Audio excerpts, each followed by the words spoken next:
మరొకసారి దేవుని యొక్క వాక్యాన్ని నాతో పాటు ధ్యానించడానికి వచ్చిన మీ అందరికీ స్వాగతం, సుస్వాగతం. ఈరోజు యోహాను సువార్త 2వ అధ్యాయము మొదటి 11 వచనాల నుండి ధ్యానిద్దాం. కానాలో పెళ్ళిలో విందులో లోటు,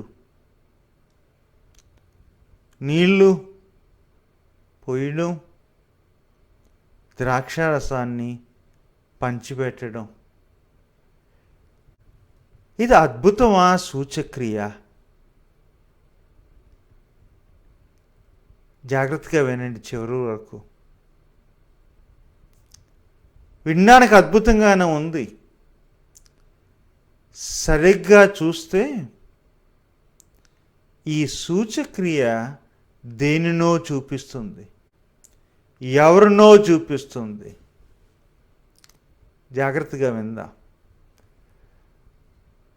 మీకు ఒక మాట చెప్పాలి. చాలామంది అంటుంటారు చూస్తూ, మీరు ఎప్పుడు వస్తున్నారండి ఇండియా, వచ్చినప్పుడు చెప్పండి అని చెప్పేసి. అందరినీ కలుస్తానో లేనో తెలియదు, కానీ వస్తున్నాను. జనవరి 28వ తారీఖున భీమవరంలో కొన్ని హిస్టరీ లెసన్స్ టీచ్ చేస్తా. జనవరి 31న చెన్నైలో ఉన్న గురుకుల సెమినరీలో మరలా హిస్టరీకి సంబంధించి, ఫిబ్రవరి 1, 2, 3, 4 తారీఖుల్లో మా ఊరు సామర్లకోటలో ప్రార్థనలో మాట్లాడతాను. 6, 7 ఫిబ్రవరి హైదరాబాద్ కానీ సికింద్రాబాద్ కానీ జంట నగరాల్లో ఎక్కడైనా సరే ఒక చోట హిస్టరీ టీచ్ చేస్తున్నా. మీకు వీలైతే నాకు రమ్మని చెప్పడం లేదు, కానీ వీలైతే రండి, కలవాలనుకుంటే రండి. ఇంకా డీటెయిల్స్ కావాలంటే నాకు ఈమెయిల్ చేయండి, అప్పుడు మనము ఈమెయిల్ ద్వారా మాట్లాడవచ్చు. మళ్ళీ పెళ్ళికొద్దాం. ప్రయాణాల గురించి మటుకు ప్రార్థన చేయండి. కానాలోని ఈ వివాహం విందు కనబడేది ఎక్కడ, ఎవరంటే అక్కడ యేసయ్య తల్లి. యోహాను ప్రకారము యేసయ్య యొక్క పరిచర్య అప్పుడే స్టార్ట్ అయింది. కొంతమంది యేసయ్యను వెంబడిస్తున్నారు శిష్యులు, ఎంతమందో మనకు తెలీదు. పెళ్ళి అనగానే ఇంకా ఎక్కువ లేదు, కానీ పెళ్ళి కొడుకు ఉన్నాడు అని రాయబడి ఉంది. పెళ్ళికి ప్రధాని పెద్ద మనుషులు ఉంటారు కదా, అలాంటి వాళ్ళు ఎవరో ఉన్నారు. వెడ్డింగ్ కోఆర్డినేటర్ ఏమో మన మాటలో మాట్లాడాలంటే అంత చక్కగా జరుగుతుందా లేదా చూసే రకం. పరిచారకులు కూడా ఉన్నారు. అక్కడ ప్రస్తావన దేని గురించి అంటే లోటు, ద్రాక్షారసం యొక్క లోటు తీరింది. అందరూ తాగారు, అనుకున్న దానికన్నా బాగుంది. వాళ్ళు అడిగింది ఏదో ద్రాక్షారసము అంటే వాళ్ళకు వచ్చింది ముందుది జబ్బు రసం అయితే ఇప్పుడు వచ్చింది మంచి ద్రాక్షారసం వచ్చింది. ముందుదేమో పర్లేదు అనుకుంటే ఇప్పుడైతే బరాబరిగా ఉంటే ఇప్పుడు మట్టుకి అంచుల మట్టుకు వచ్చింది.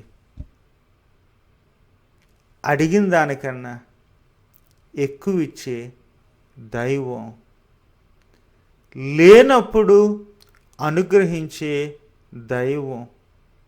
ఇది ఒక అద్భుతం అని చెప్పి మనము ప్రతి చోట పెళ్ళిళ్ళు చెబుతాం. అది వాస్తవమే, కానీ అది మించుంది. ఈ పెళ్ళిళ్ళు ఎక్కువ ఎప్పుడు జరుగుతాయంటే ఫిబ్రవరి, మార్చి, ఏప్రిల్, మేలో మళ్ళీ ఎండలు వచ్చేస్తాయిలేండి. మళ్ళీ ఏ సీజన్స్ వస్తాయి కదా, సీజన్స్ వచ్చిన తర్వాత కొన్ని సీజన్లో పెళ్ళిళ్ళు చెయ్యం.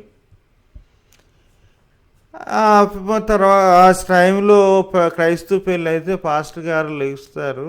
ఆదాము అవ్వల వాళ్ళ యొక్క కలయిక గురించి, పెళ్ళి గురించి మాట్లాడతారు.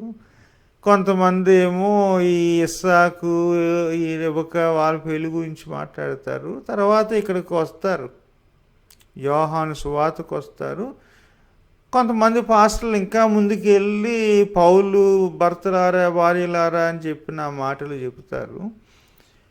ఈ సువార్తల్లో నుండి పెళ్ళిళ్ళ గురించి పెళ్ళిళ్ళలో చెప్పే ప్రసంగము ఇదే. ఎందుకంటే ప్రస్తావించబడింది ఒక వివాహం కాబట్టి వివాహంలో ఇది చెప్పాలి అని చెప్పి మనం చెప్పుకుంటాం, తప్పులేదు. ఇది వివాహము అకేషన్ అంతే. నీళ్ళు, ద్రాక్షారసం మనకి కనబడుతున్నవి అంతే.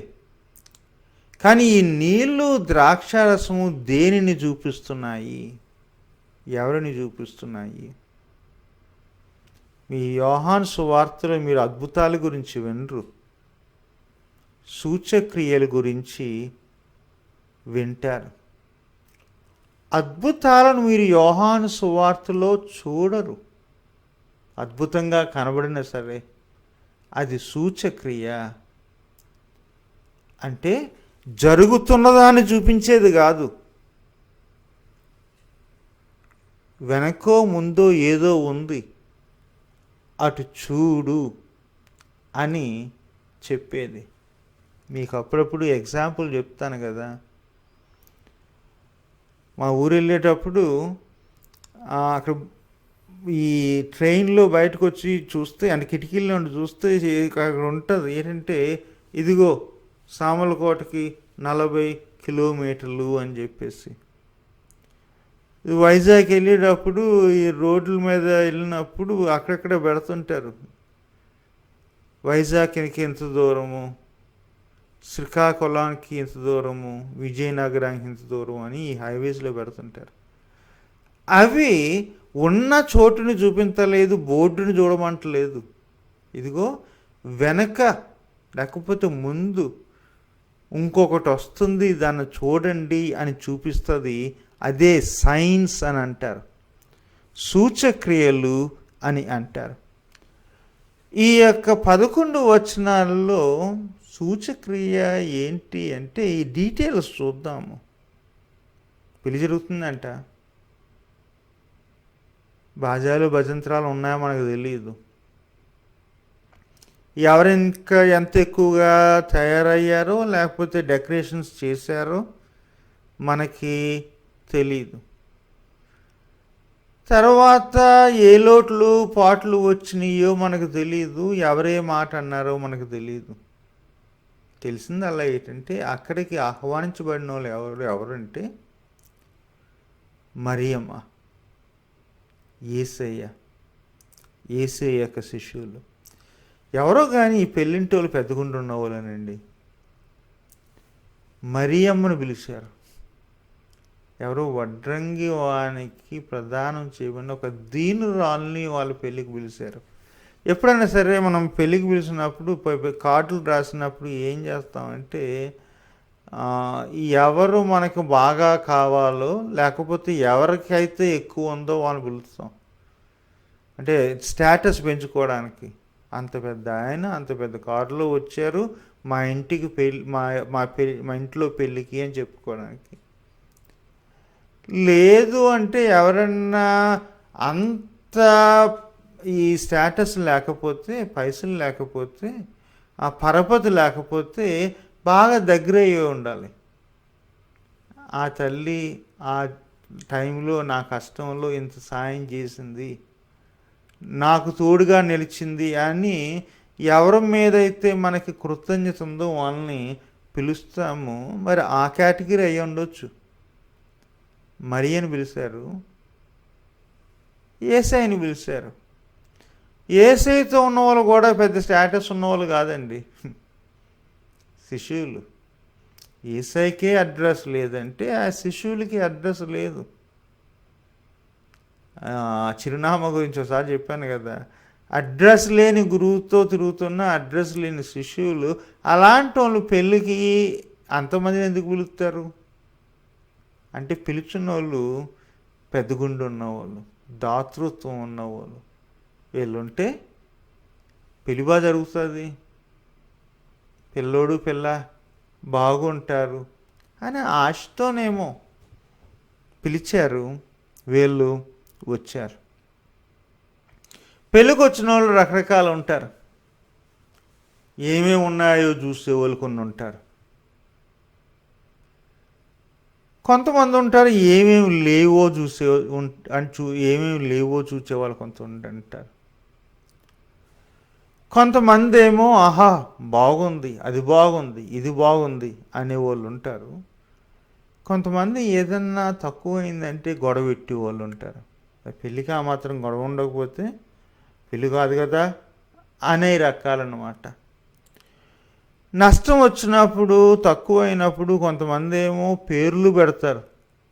ఏంటి వాళ్ళు ఇచ్చిన పసుపు ఏంటి, అలాంటి పసుపు ఏంటి, వాళ్ళు ఇచ్చిన కాజా ఏంటి, అలాంటి కాజా ఏంటి, ఆ బూందీ పులిహోర అలా ఉంది ఏంటి అని పేర్లు పెట్టే రకాలు ఉంటారు.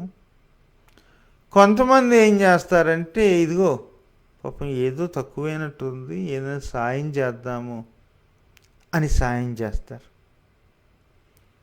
రెండో రకం మరియా, అదే ఇంట్లో పెరిగారు కదా, ఆ ఇంట్లోనే ఏసై పెరిగాడు కదా, ఆ మనసు ఏసై కూడా ఉంది. ఎక్కడైనా కలత కనబడినప్పుడు, వెళుతూ ఉన్నప్పుడు పేర్లు పెట్టడం కాదు, చేయగలిగింది చేయడం.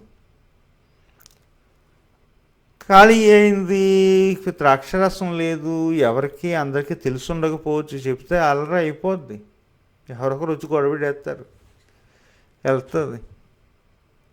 ఏసైతే చెప్తుంది ఇదిగో ద్రాక్షారసం అయిపోయిందని చెప్పి. ఏసయ్య సమాధానం మనకు కొంచెం వింతగా ఉంటుంది. అక్కడ అమ్మ అంటాడు కానీ తెలుగు బైబిల్ ట్రాన్స్లేషన్లో ఇంకొక ట్రాన్స్లేషన్ అంటే ఓ స్త్రీ అంటే ఇద్దరికి సంబంధం లేనట్టే.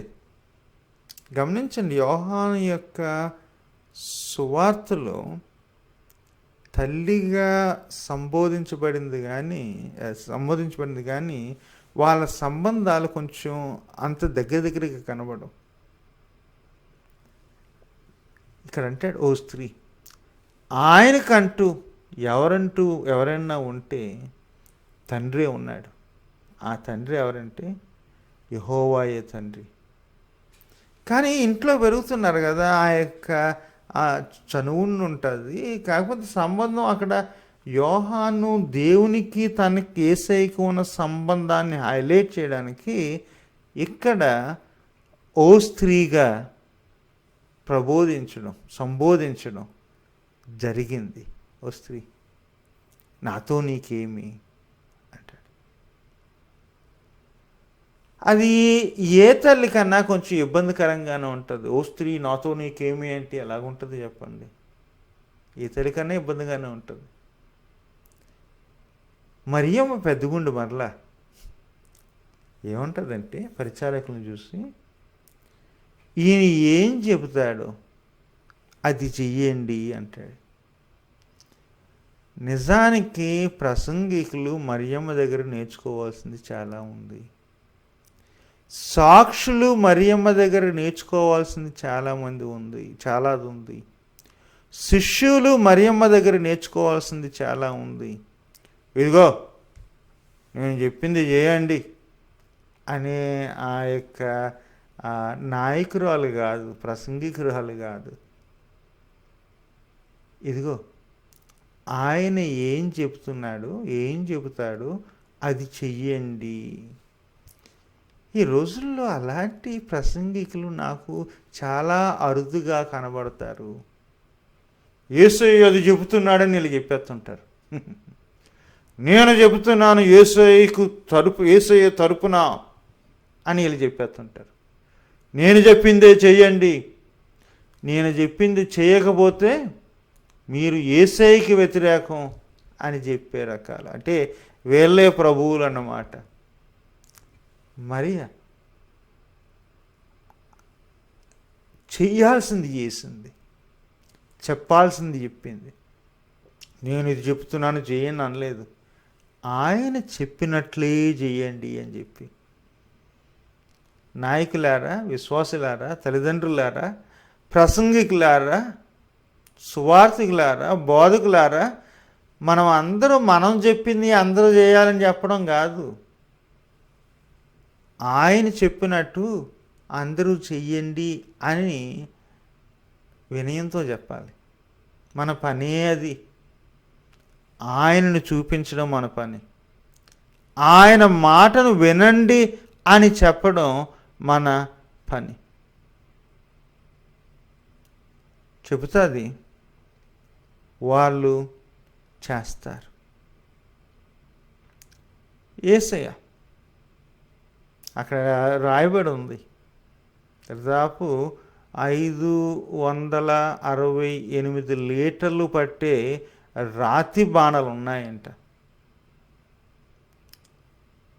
ఈ రాతి బాణాలకు అక్కడ పని ఏంటంటే, వచ్చిన వాళ్ళు గబగబ వచ్చి తినేయకూడదు. ఆ రోజుల్లో చేతులు కడుక్కోవాలి. అంటే యూదులకి ఉన్న పట్టింపులు మనకు కూడా ఉన్నాయండి.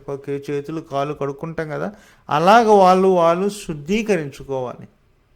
శుద్ధీకరించడానికి రాతి బాణలు ఉండే. రాతి బాణలు ఎందుకంటే మట్టి బాణాలు అయితే మరలా దాన్ని శుద్ధీకరించాల్సి వస్తుంది మాటికి. అందుకనే రాతితో బాణాలు చేసేవారు. మన ఇండ్లలో పెళ్ళిళ్ళకి డబ్బా చేస్తారు, రేకు డబ్బా. అలాగా వాళ్ళు రాతి బాణలు పెట్టేవారు, నీళ్ళు నింపేవారు. చెప్తారు, నీళ్ళు దండి నింపండి అంటే చెప్పినట్టే వాళ్ళు చేస్తారు. తర్వాత ఏం జరిగిందో మనకి యోహాను చెప్పడు. యేసయ్య ఏమంటాడంటే, మీరెప్పుడు వెళ్ళి దీనిని ఆ విందు ప్రధానికి ఇవ్వమంటాడు. తీసుకెళ్ళారు, విందు ప్రధానికి ఇచ్చారు. విందు ప్రధానేమో పెళ్లి కుమారుడు వైపు పంపిస్తారు. అప్పుడు అందరికీ ఆశ్చర్యం కలిగింది. ఆశ్చర్యం ఏంటి, ముందేమో చెడుదిచ్చారు, తర్వాత ఏమో మంచిది ఇస్తున్నారు. ఈ నీళ్ళ గురించి మాట్లాడినప్పుడు మీరు ఒకటి జ్ఞాపకం చేసుకోండి. 2వ అధ్యాయంలో ఈ నీళ్ళు ఉన్నాయి. 3వ అధ్యాయంలో సమరయ స్త్రీ బావి దగ్గర సంభాషణ జరుగుతుంది. అది దేని గురించి అంటే నీళ్ళ గురించి. జీవజలములు, నిత్య జీవమునిచ్చే జలములు. అంటే ఈ నీళ్ళు ఎవరిని చూపిస్తున్నాయంటే ఆ రాతి బాణల్లో ఉన్న నీళ్ళనే కాదు, రాతి బాణల్లో నీళ్ళేయమన్నా నీళ్లకు మూలం, నీళ్లకు ప్రారంభం, జీవజలములకు మూలం, జీవజలములు ఇచ్చే ఆ యొక్క క్రీస్తును చూపిస్తున్నాయి. మరి ద్రాక్షారసం ఎందుకండి? మరి ఆ రోజుల్లో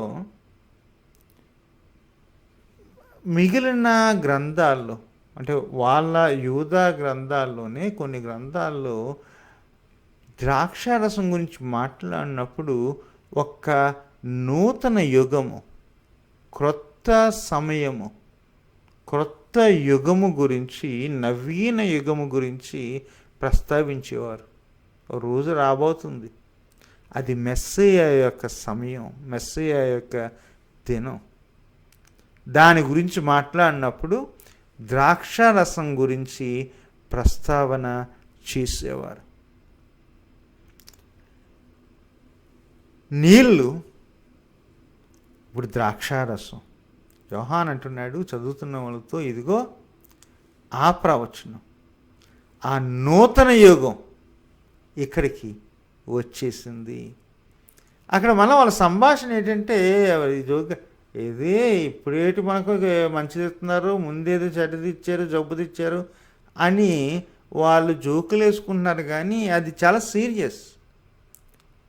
పాత యుగం, ప్రాచీన యుగం దాటిపోతుంది. కొత్త యుగం క్రీస్తులో వచ్చేసింది. మెస్సయ్య, అభిషేకించబడిన ఆ క్రీస్తు తన శరీరధారి అయి ఈ లోకంలో కొత్త యుగాన్ని ప్రారంభించాడు. ఈ వాక్యాన్ని చదువుతున్నప్పుడు నాకు చాలా జీవితాలు తెలుసు. నా స్టూడెంట్స్, నేను చేసిన చర్చెస్లో వచ్చినప్పుడు నేను కూడా అలాంటివాడిని. మొదట వచ్చినప్పుడు నీళ్ళలాగే ఉంటారు. సంవత్సరం, 2 సంవత్సరాలు, 3 సంవత్సరాలు ఎంతో మార్పు, ఎంతో పరివర్తన. ద్రాక్షారసంగా మారుతారు. కొంతమందికి ఏమో సంవత్సరాలు పడతాయి, కొంతమందికి ఏమో రోజులు పడతాయి, కొంతమందికి క్షణాలు పడతాయి. క్రీస్తు తాకినప్పుడు నేను పరివర్తన చెందాను అని చెప్పినోని చాలామంది గురించి విన్నాను, చాలామంది యొక్క సాక్ష్యాలు విన్నాను. జీవితాలను మార్చగలడు అనే ఆ యొక్క థీమ్ ఉంది కదా, అది ఇక్కడ కనబడుతుంది. జీవితాలు మార్చడమే కాదు, యుగాలను మారుస్తున్నాడు. ఈ యుగంలో ఆ యుగాన్ని తీసుకగలిగిన దైవం ఆయన, ప్రభువు ఆయన.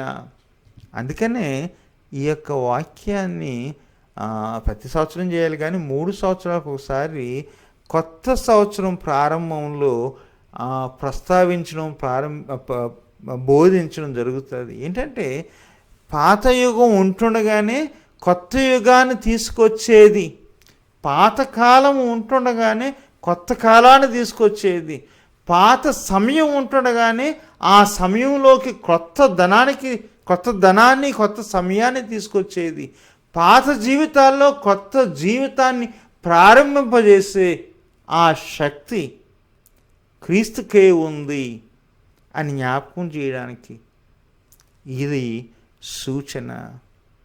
ఏం సూచిస్తుంది? ఆయన మహిమను. ఈ యొక్క క్రియ దేనిని సూచిస్తుంది?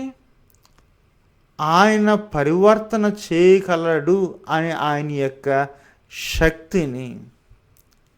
ఈ యొక్క సూచక్రియ దేనిని చూపిస్తుంది?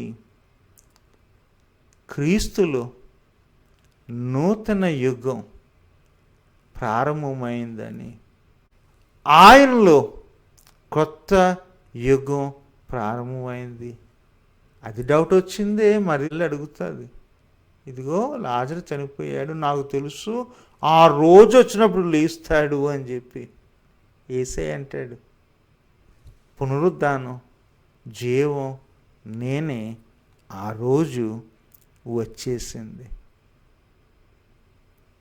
అందుకని 4వ అధ్యాయంలో మళ్ళీ కానాలోనే ఇంకొక అద్భుతం జరిగింది. యోహాను రాస్తాడు. అక్కడ ఏం జరిగింది? శతాధిపతి అంటే 100 మంది సైనికులు తన చేతిలో ఉండేవారు. దానిని ట్రాన్స్లేషన్లో ప్రధాని అన్నారు. ప్రధాని యొక్క కుమారుడు రోగి అయితే, ఎంత పెద్దోడైనా ప్రధాని, ఎంత పరపతి ఉన్నా శక్తి ఉన్నా, కొడుకు రోగి అయ్యాడు కదా, పరిగెట్టుకుని వచ్చాడు. అప్పుడు యేసయ్య అంటాడు, ఇదిగో బాగుపడతాడు పోహ అంటాడు. ఏం చూపిస్తుంది? జబ్బుపెట్టిన రసం, రుచున్న కొత్త రసం.